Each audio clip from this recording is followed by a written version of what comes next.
Welcome back. Today, we're really digging into judicial power in America.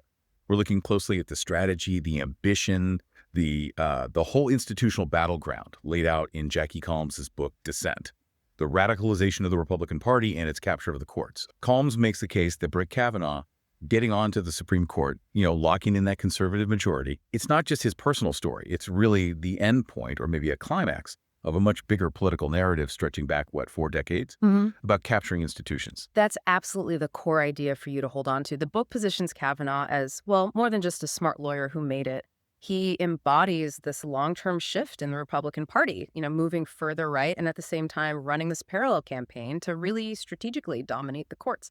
So our mission today is to understand how that happened, how his personal ambition lined up with this bigger institutional strategy to get him one of the most powerful jobs there is. And we're pulling this straight from the narrative in Dissent. Okay, institutional strategy. Let's start there.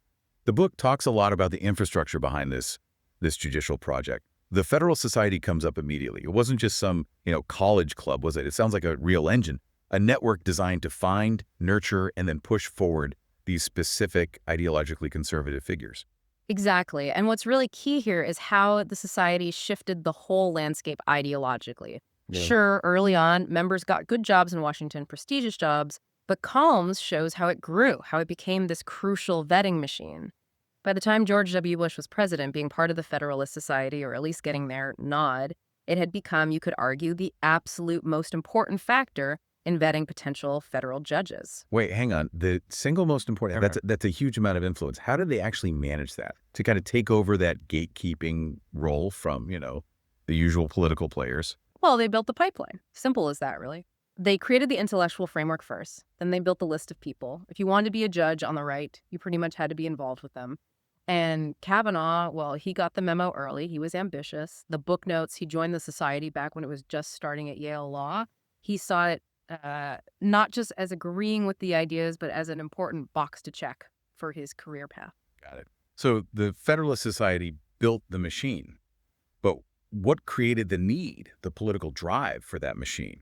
The book seems to trace this intense focus on judges way back to those really bitter Supreme Court fights in the 80s and 90s, like Robert Bork's nomination in 87. Yes, exactly.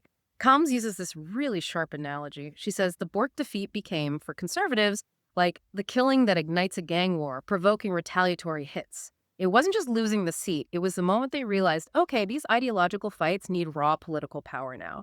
Aggressive tactics. That's what the book calls the start of the smash mouth style of conservative politics. And it just got uglier from there, didn't it? Just 4 years later, Clarence Thomas in 91, that whole confirmation amplified the bitterness, the toxicity, the accusations, how the Senate dealt with them, set this really tawdry trajectory. And the scary part is, it feels like those lessons were never learned. They echoed decades later. Right. The institution just didn't figure out how to handle those incredibly sensitive, explosive situations in a fair way. So let's pivot to Kavanaugh himself. The person who stepped onto this very charged stage. The book paints him as completely a product of D.C., a creature of the city, is the phrase used. Growing up inside the Beltway Reagan era, attending Georgetown Prep, it shaped him in a very specific way. And that background, especially high school and college, that's important because Combs details the controversies that blew up later during his confirmation hearings, particularly around drinking and his behavior. He denied drinking heavily in his testimony, right? But the book quotes classmates who remembered him differently as a notably heavy drinker, sometimes belligerent and aggressive when he was very drunk. And that behavior, you could argue, was maybe part of the environment then. The book talks about this sort of pervasive guys will be guys ethos at Georgetown Prep, which is where that infamous Renate alumni yearbook thing came from, referencing a classmate, Renate Schroeder-Dolphin. Some classmates said it was tied to a misogynistic song title. It's an important detail because it paints a picture of the world he came from, and that seems really tied into his later political and legal style.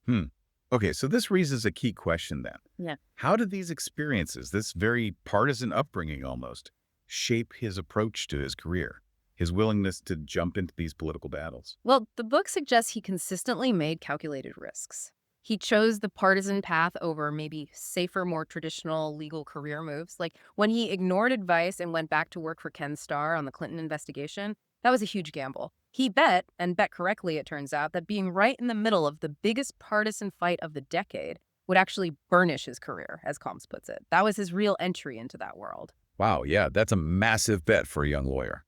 And it didn't stop there, did it?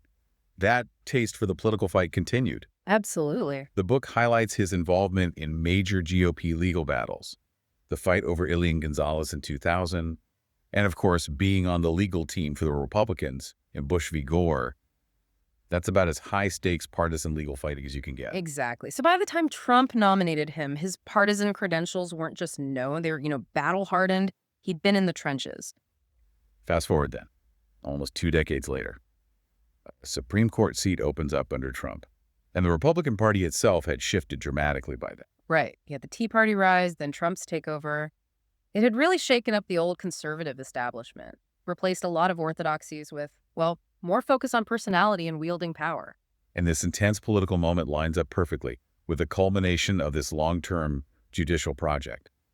We have to talk about Mitch McConnell here. Combs really focuses on his decision, calling it brazen and unprecedented, to block Merrick Garland's nomination back in 2016. That move, which critics in the book call the Supreme Steal, was apparently all about making the judge's project his legacy. And McConnell didn't really hide it later.